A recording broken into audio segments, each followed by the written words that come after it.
Hello everyone. तो क्या हाल चाल है आप सभी के। उम्मीद करते हैं सब अच्छे से होंगे। तो आज हम लोग इस वीडियो में आकांक्षा 40 के मैथ्स के क्वेश्चन को डिस्कस करेंगे, जो आपके एग्ज़ाम, जो आपका कल एग्ज़ाम होने वाला है उसके लिए मोस्ट इम्पॉर्टेंट क्वेश्चन है। ये आपको आपके एग्ज़ाम में देखने को मिल सकता है। तो फटाफट से क्वेश्चन को कर लेते हैं, ताकि अगर क्वेश्चन कल ऐसा क्वेश्चन कल आए एग्ज़ाम में तो हम लोग से छूटे नहीं। ठीक है ना, आप लोगों से ये क्वेश्चन छूटे नहीं, इसी कारण से फटाफट से क्वेश्चन को हम लोग सॉल्व कर लेते हैं। और क्वेश्चन सॉल्व करने से पहले कहना चाहेंगे कि अगर आप हमारे चैनल पर नए होंगे तो चैनल को सब्सक्राइब कर लीजिएगा, साथ ही साथ वीडियो को लाइक कर दीजिएगा। ठीक है, चलिए पहला क्वेश्चन देखिए। यहाँ पे कह रहा है कि समुच्चय ए, ठीक है, एक समुच्चय ए है, उसको कौन सा यहाँ पे एलिमेंट्स आ रहा है, इसमें कह रहा है एक्स होगा सच डैट कि एक्स जो है वो बेटर शब्द के सभी अक्षरों का समुच्चय है। ठीक है, कह रहा है इसका रोस्टर रूप क्या होगा। तो रोस्टर रूप में क्या करते हैं ना, देखिए यहाँ पे कौन कौन सा अक्षर यहाँ पे यूज हुआ है। तो बी हुआ है, ई हुआ है, टी हुआ है और आर हुआ है। बस यही चार यहाँ पे अक्षर का यूज किया गया है ना। तो बस ऑप्शन नंबर ए हो जाएगा, बी ई टी आर, चार का यूज किया है, चार यहाँ पे ऑप्शन नंबर ए में है, इसीलिए आंसर हो जाएगा ऑप्शन नंबर एक। ठीक है, चलिए अगला सवाल देखिए। अगला सवाल कह रहा है find the principal solution of the equation 10x equal to √3 कि समीकरण 10x इक्वल टू √3 का मुख्य हल निकाल लें जो फर्स्ट पाद में है। ठीक है, अब सिंपल से याद रखना है कि भाई हम लोग तो पढ़ के अब तो महारत हासिल करनी है कि 10x इक्वल टू √3 है, तो किस कोण के लिए होता है, तो 60 डिग्री के लिए। भाई 60 डिग्री को लिखते हैं हम लोग π/3। ठीक है, π/3 ऑप्शन नंबर तीसरा। ठीक है, देखिए जब भी हमको डिग्री को, जैसे जब भी डिग्री को मान लीजिए 30 डिग्री को कन्वर्ट करना हो हम लोग को रेडियन में, इसको रेडियन कहते हैं। ठीक है, तो जब भी कन्वर्ट करना हो क्या कीजिए, π/180 से गुना कर दीजिए। देखिए 30 से 180 कटा 6 बार में, तो 30 डिग्री हो गया π/6। ऐसे अगर 60 डिग्री करना चाहते हैं तो हो जाएगा 60 गुने π/180। 60 से 180 कटा 3 बार में, तो π/3 आ गया, है ना। चलिए अगला सवाल देखिए। अगला सवाल यहाँ पे है कि भाई इसको हम लोग को ज्ञात करना है, जो यहाँ पे दिया हुआ है इतना बड़ा एक्सप्रेशन, इसका मान क्या होगा वो ज्ञात करना है। तो ध्यान रखिएगा, ध्यान क्या रखना है कि आई के पावर में अगर आई के पावर में ऐसा कुछ नंबर दिया रहे, चार के, यहाँ पे आई के पावर में अगर दिया रहे 4 गुने n, ठीक है, मतलब 4 का मल्टीपल, 4 का गुणन, खंड में जो नंबर रहे जैसे 4, 8, 12, 16 ऐसे कुछ रहे, तो इसका मान होता है 1। ठीक है, अगर i के पावर में 4n + 1 टाइप का नंबर रहे तो इसका मान होता है i, और अगर i के पावर में 4n + 2 है तो इसका मान होता है -1, और i के पावर में अगर 4n + 3 है तो इसका मान होता है माइनस का i। ठीक है, माइनस का आई होता है। ये चार आपको ध्यान रखना होगा, जब कॉम्प्लेक्स नंबर आप लोग पढ़िएगा तो कॉम्प्लेक्स नंबर में ये सारी चीज़ें आपको पढ़ाया जाएगा। बस अभी ध्यान में इसको रखना है ताकि एग्जाम में छूटे ना, है ना। अब देखिए आई के पावर 2 है, तो अगर एन को 0 रखें तो आई के पावर 2 ये वाला कंडीशन में आएगा, यानी -1 हो जाएगा इसका वैल्यू। चलिए -1 रखते हैं, फिर प्लस आई के पावर 4 है, मतलब एन की जगह पे 1 रख दें तो आई के पावर 4 आ जाएगा। ठीक है, तो आई के पावर 4 एन की जगह पे 1 रखने पे मिला, यानी 1 हो गया मान इसका, कोई दिक्कत नहीं। प्लस आई के पावर 6 है, तो आई के पावर 6 कौन देगा, ये देगा। जब एन के जगह पे 1 रखेंगे तो एन की जगह पे 1 रखने पे आई के पावर 6 देगा, यानी -1 हो गया इसका मान। ठीक है, प्लस आई के पावर 7 है, और आई के पावर 7 कब देगा, जब यहाँ पे एन का मान 1 रखेंगे, तो इसका मान हो गया -i। चलिए -i लिख दिए, कोई दिक्कत नहीं, बटा देख सकते हैं यहाँ पे -1 से +1 कट जाएगा। नीचे में है 1 जोड़ आई के पावर 2 है, आई के पावर 2 यहाँ से आएगा, है ना, जब n का मान 0 रखेंगे, यानी इसका मान हो गया -1। फिर प्लस आई के पावर 3 है, आई के पावर 3 मतलब क्या हुआ, यहाँ पे देखिए n की जगह पे फिर से 0 रखिए, आई के पावर 3 हो जाएगा, है ना, इसका मान हो गया -i। ठीक है, चलिए सॉल्व कीजिए इसको। यहाँ से आया ऊपर में -1 -i, क्या करते हैं माइनस को कॉमन ही ले लेते हैं। ठीक है, बटा देखिए 1 से -1 कट जाएगा, यहाँ बचेगा माइनस का i, है ना, माइनस से माइनस कटा। अब देखिए कोई भी ऑप्शन यहाँ पे मैच नहीं कर रहा है, तो क्या करेंगे, देखिए नीचे तो आई है ही नहीं गई, तो आई नहीं है तो क्या करेंगे, नीचे वाले को ऐसे आई से ऊपर गुना, आई से नीचे गुना। जैसे रैशनलाइजेशन करते थे, परिमयकरण करते थे, वही काम यहाँ पे भी करना है। ठीक है, देखिए क्या हो गया, जब आई से गुना किए तो यहाँ पे ऊपर में आया आई गुने एक आई हो जाएगा, प्लस में आई का पावर 2 हो गया, और नीचे में भी आई गुने आई हो गया आई के पावर 2। अब यहाँ पे फिर से वापस आइए कि जब आई के पावर 2 है, यानी यहाँ पे एन का मान जब जरूर रखेंगे तो आई के पावर 2 आएगा, यानी इसका मान होता है -1। तो यहाँ से हो गया आई -1 बटा -1, और जब माइनस से गुना किए ऊपर में तो हो गया 1 माइनस का आई। कौन सा ऑप्शन दिख रहा है, ऑप्शन नंबर दूसरा। ठीक है, ऑप्शन नंबर दूसरा हो गया। चलिए अगला सवाल देखिए। अगला सवाल यहाँ पे कह रहा है कि 3x + 5 है, कह रहा है ये छोटा है, लेस देन है x - 7 से। कह रहा है इसको हल करें यदि x कोई पूर्णांक है। इसका मतलब आपसे कह रहा है कि x का मान को निकालना है ना।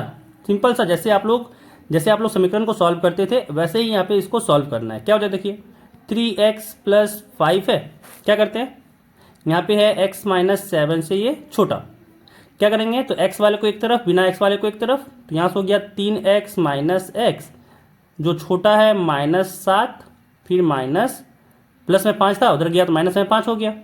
अब देखिए 3x में से x गया तो बचा 2x, ये छोटा होगा, -7 - 5 तो -12, कोई दिक्कत नहीं। अब यहाँ से देखिए x जो आया वो 2 गुना में उधर भागा में हो जाएगा, तो x आ गया छोटा -12/2, 2 से 12 कटा 6 बार में, यानी यहाँ से आ गया x छोटा होगा -6 से। और -6 से छोटा कौन सा पूर्णांक होता है, तो -7 -8 -9 ऐसे छोटा होता जाएगा, यानी ऑप्शन नंबर दूसरा हो जाएगा। ठीक है, चलिए अगला सवाल देखिए। अगला सवाल कह रहा है कि किसी अनुक्रम का 7वां पद तथा 12वां पद क्रमशः 34 और 64 है। मतलब 7वां पद मतलब A7 दे चुका है आप लोगों को 34, और A12 दिया हुआ आप लोगों को 64। कह रहा है तो उस अनुक्रम का 10वां पद ज्ञात कीजिए। ठीक है ना, तो हम लोग को 10वां पद निकालना है, मतलब आपसे कहा जा रहा है कि A10 निकालिए। ठीक है, A10 निकालने बोल रहा है। अब देखिए A7 दिया हुआ, A12 दिया हुआ, मतलब यहाँ पे A7 को लिख सकते हैं ना, AN का मतलब फॉर्मूला क्या था, A + n - 1D, कोई दिक्कत नहीं। तो A7 को जब हम लिखना चाहें तो A7 क्या हो जाएगा, A + 6D, ये आपको 34 दिया हुआ है, और अगर A12 लिखें मतलब A + 11D, ये है 64, कोई दिक्कत नहीं। क्या करते हैं, घटा देते हैं, A से A कटा 6D, और यहाँ पे 11D, जब घटाएं इसमें तो -5D बराबर में, इधर देखें तो -30 आया, 34 में से 64 हटाएं तो -30 आया, माइनस से माइनस कटा, और D बराबर हो गया 30/5, जब 5 से काटे तो यहाँ पे 6 आ गया। ठीक है, तो D का मान 6 आ गया। अब किसी एक में रखेंगे हम लोग को वहाँ से मिल जाएगा A का मान, क्या आ जाएगा, अगर पहले वाले में रख दें तो आ गया A प्लस में 6 × 6 बराबर 34, यानी A बराबर हो गया 34, 6 × 6 36 होता है, यानी -36, तो 34 में से 36 घटाएं तो हो गया -2, यानी A -2 आ गया और D आ गया 6। अब A10 के लिए क्या चाहिए, देखिए कि कोई भी मान निकालना हो तो आपको A चाहिए, D चाहिए, N चाहिए। N तो यहाँ पे दिया हुआ है, A और D चाहिए था, A और D निकाल दिए हम लोग, कोई दिक्कत नहीं। अब हम लोग को A10 चाहिए, मतलब क्या है, A + 9D है ना। अब यहाँ पे A क्या हो जाएगा, A यहाँ पे देखो, यहाँ पे A है हम लोग का -2 प्लस 9 गुने D, तो D हम लोग का 6 आया है ना। अब यहाँ पे देखें तो क्या हो जाएगा, -2 गुने 9 × 6 = 54, और 54 में से जब हम लोग 2 घटाएं तो यहाँ पे 52 हो गया। कौन सा ऑप्शन हो गया, तो दूसरा नंबर। ठीक है, यहाँ पे हम लोग का दूसरा नंबर हो गया आंसर, कोई दिक्कत नहीं। चलिए अगला सवाल देखिए, इसको थोड़ा सा इरेज कर लेते हैं, है ना, ताकि हम लोग को जगह मिले। चलिए अगला देखिए। अगला सवाल कह रहा है कि दीर्घवृत्त यहाँ पे दिया हुआ है, उसका इक्वेशन कह रहा है कि उत्केंद्रता को ज्ञात कीजिए, है ना, कि सेंट्रिसिटी निकालना है हम लोग को इस इलिप्स का। तो सेंट्रिसिटी का फॉर्मूला क्या होता है, C जो आपका होता है वो होता है रूट में, ठीक है, रूट में A² - B², ठीक है, डिवाइडेड बाय यहाँ पे हो जाएगा आपका A। ठीक है, A² मतलब यहाँ पे आपका है रूट में 169 माइनस 144 बटा, ठीक है, यहाँ पे होता है बट्टा, क्या हो जाएगा A, तो A यहाँ पे कितना है 13 है ना, 13 है, क्योंकि आप लोग जानते होंगे इक्वेशन क्या होता है, एक्स स्क्वायर बटा ए स्क्वायर प्लस वाई स्क्वायर बटा बी स्क्वायर बराबर में 1।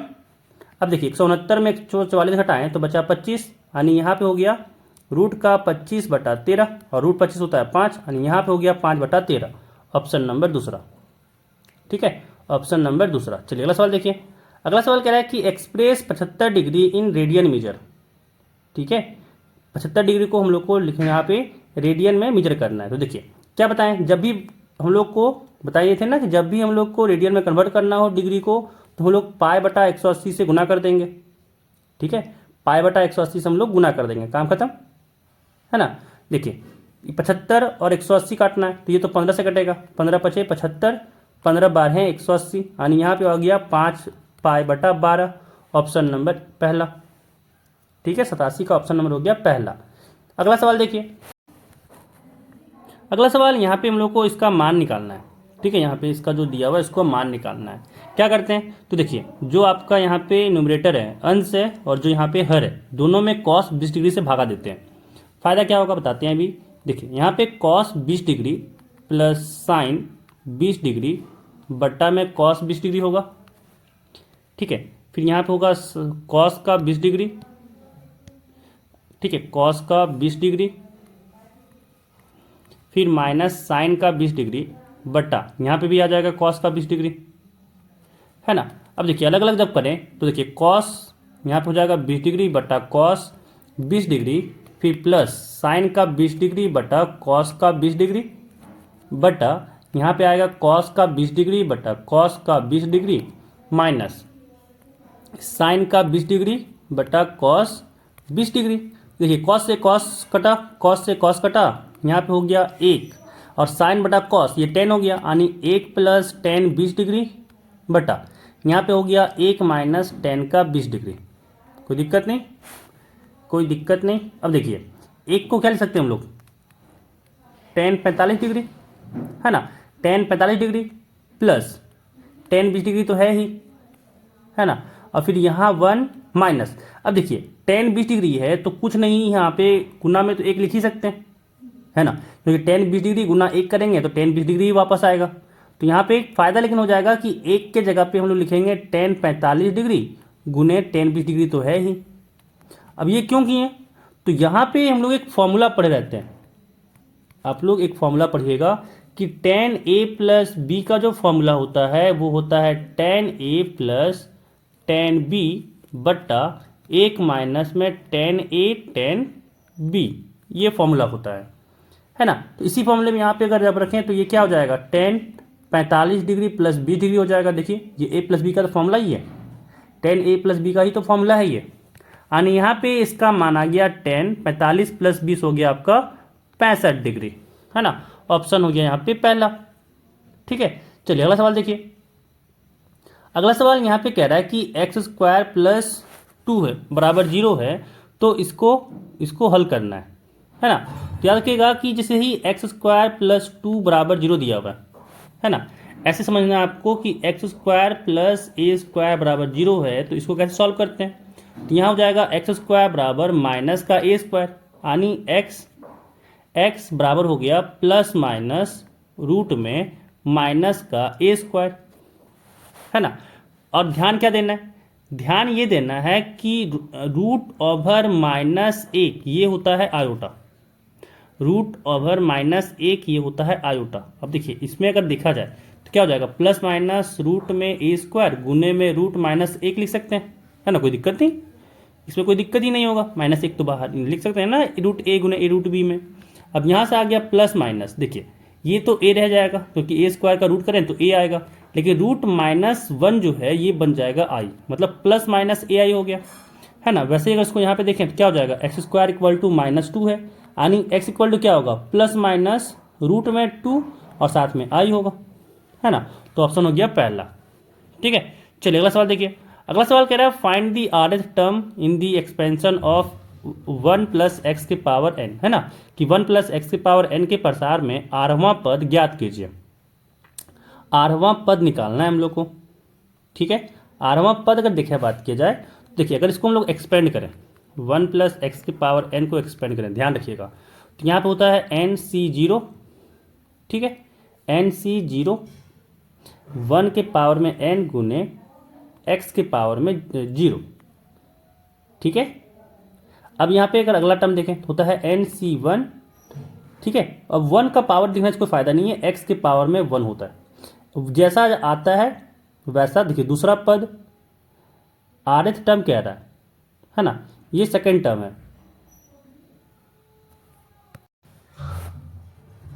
यहाँ पे क्या दिखा कि भाई एक यहाँ पे है, मतलब ये दूसरा टर्म है। तो वैसे ही अगर हम लोग बात करेंगे आरवा के लिए, क्या होगा, r-1 होगा। यानी ऐसे ही का चला जाए तो आरवा टर्म में क्या आया होगा, NC r-1 और फिर x के पावर में वही चीज r-1, यानी ऑप्शन नंबर दूसरा। ठीक है, तो यहाँ पे हम लोग 10 क्वेश्चन कर लिए, जो यहाँ पे 10 क्वेश्चन इंपॉर्टेंट क्वेश्चन है वो कर लिए। तो इस वीडियो में बस इतना ही, मिलते हैं फिर अगले वीडियो में।